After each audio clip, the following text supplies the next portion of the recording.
Lorsque j'ai appris, après le bac, que j'étais acceptée en prépa au lycée militaire d'Aix, j'étais trop contente. Je me voyais déjà intégrer Saint-Cyr, l'école de mes rêves. Cela me permettrait de réaliser ma vocation, servir au sein de la sécurité civile. Malheureusement, cela ne s'est pas passé comme prévu. La sécurité civile est une unité militaire que j'ai découverte lors de la formation des jeunes sapeurs-pompiers. Cette formation se commence à l'âge de 13-14 ans. Âge auquel on se pose nos premières questions existentielles. Qu'est-ce qui a vraiment du sens? À quoi vais-je servir dans ce monde? Les jeunes sapeurs-pompiers m'ont aidé à répondre à ces réflexions. J'apprenais à sauver des vies par l'action. Mais comme je vous l'ai dit, cela ne va pas se passer comme prévu.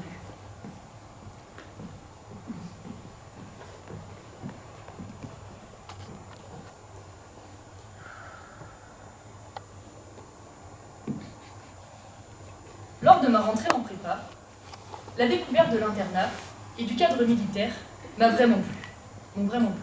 En revanche, la découverte des cours, des oraux et des professeurs, il faut le dire, ont été une réelle douche froide. Seulement cette douche froide va durer plusieurs années. Au début, je ne dépassais pas la moyenne, mais en standard prépa, ce n'est rien d'inquiétant. Le problème est que je ne vais pas progresser assez vite comparé aux autres. Et oui, la découverte de la prépa, c'est aussi la comparaison aux autres, ce que ma mère m'avait toujours appris à ne pas faire. Les professeurs remettaient en question mon sérieux. Cela me blessait.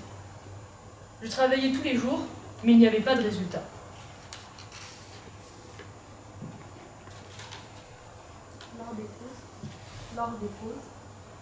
Lors des les seules pauses que je m'autorisais, aux autres instants de pause, lorsque je me préparais au sport du concours de l'école militaire, je travaillais. Pardon. Le professeur remettait en question mon sérieux. Pourtant, je travaillais à chaque moment possible, et ce, quotidiennement. Bon, j'avoue, je reconnais que j'exagère. Je ne travaillais pas à chaque moment possible. Avec mes 3 copioles, colocataires de Piolle, on s'autorisait des siestes de 24 minutes précisément tous les midis. Autre instant de pause, lorsque je préparais les épreuves du concours militaire de sport de Saint-Cyr. Malgré tout, je réussis à passer en 2e année.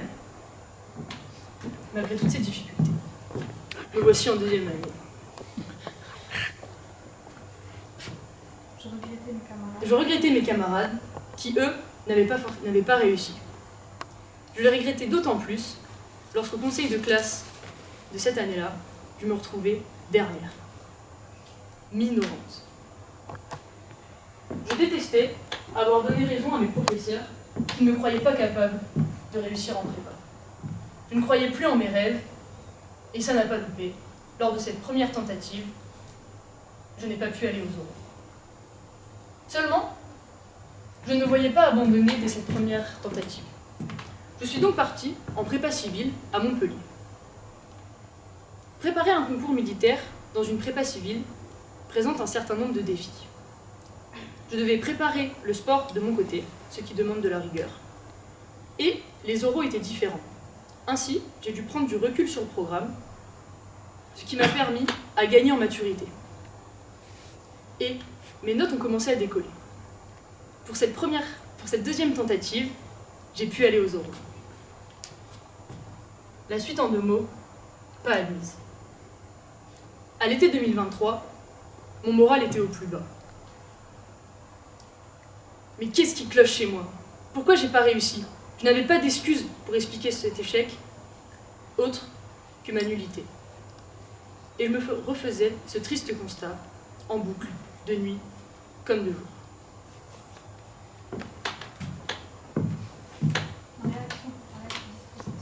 Ma réaction peut paraître disproportionnée, mais j'avais l'impression d'avoir perdu 3 années de ma vie et beaucoup d'énergie pour rien.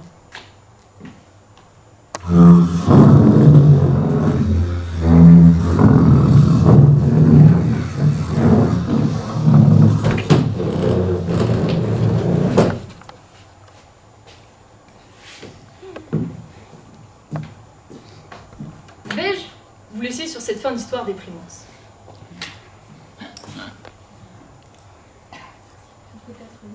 Il faut être lucide, ce n'est pas en prépa que je réussirai. Mais, avec de l'ambition, mais je suis fière de mon parcours et d'avoir eu cette ambition. Pour être officier dans la sécurité civile, d'autres voies existent. Mais pour cela, il me faut un niveau master. En attendant, j'ai repris mon activité de sapeur-pompier volontaire et ainsi renouer avec ma passion et avec le sens que je veux donner à ma vie. Le reste arrivera à temps, j'en suis convaincue. Merci.